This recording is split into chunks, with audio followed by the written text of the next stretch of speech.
నల్గొండ జిల్లా పోలీస్ శిక్షణ కేంద్రంలో నూతనంగా ఎంపికైన ట్రైనీ కానిస్టేబుళ్లకు 9 నెలల శిక్షణ నిమిత్తం రంగారెడ్డి, కామారెడ్డి, వికారాబాద్ జిల్లాల నుండి వచ్చిన ఏఆర్ విభాగానికి చెందిన 203 మంది పురుష అభ్యర్థుల శిక్షణ కార్యక్రమం ప్రారంభోత్సవ కార్యక్రమానికి జిల్లా ఎస్పీ చందన దీప్తి ముఖ్య అతిథులుగా పాల్గొని జ్యోతి ప్రజ్వలన చేసి శిక్షణ కార్యక్రమాన్ని ప్రారంభించారు. ఈ సందర్భంగా నూతన ట్రైనీ కానిస్టేబుళ్లకు ముందుగా అభినందనలు తెలిపి మాట్లాడారు. నల్గొండ జిల్లా పోలీస్ శిక్షణ కేంద్రంలో నూతనంగా ఎంపికైన ట్రైనీ కానిస్టేబుల్స్కు 9 నెలల శిక్షణ నిమిత్తం సంగారెడ్డి, కామారెడ్డి,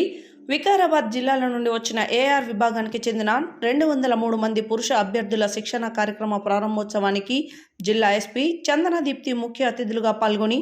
మాట్లాడుతూ వేలాది మంది అభ్యర్థులతో పోటీపడి తుది పరీక్షలో అర్హత సాధించి ఎంపికై శిక్షణ కోసం పోలీస్ శిక్షణ కేంద్రానికి వచ్చి 9 నెలల పాటు క్రమశిక్షణతో వ్యవహరిస్తూ శిక్షణ సమయంలో ఇండోర్, అవుట్డోర్లలో శిక్షకుడుగా తెలిపే ప్రతి అంశాలపై పట్టు సాధిస్తూ 9 నెలలు పూర్తి చేసుకుని ముందుకు సాగాలని అన్నారు. పోలీస్ శాఖలో సమాజంలో ప్రజాసేవ చేయుటకు మంచి అవకాశం ఉంటుందని, ఈ అవకాశాన్ని సద్వినియోగం చేసుకుంటూ ప్రజాసేవ చేస్తూ సమాజంలో మంచి గుర్తింపు పొందాలని అన్నారు. ఈ 9 నెలల పాటు కొనసాగే ఈ శిక్షణ విజయవంతంగా పూర్తి చేసుకుని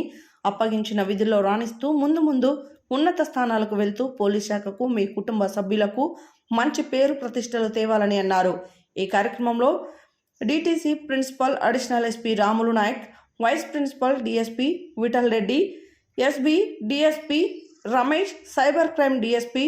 లక్ష్మీనారాయణ, సిఐలు గోపి, సత్యనారాయణ, కొండల్ రెడ్డి, కరుణాకర్, ఆర్ఐలు హరిబాబు, సూరప్ప నాయుడు, ఎస్ఐలు, అవుట్డోర్, ఇండోర్ సిబ్బంది పాల్గొన్నారు.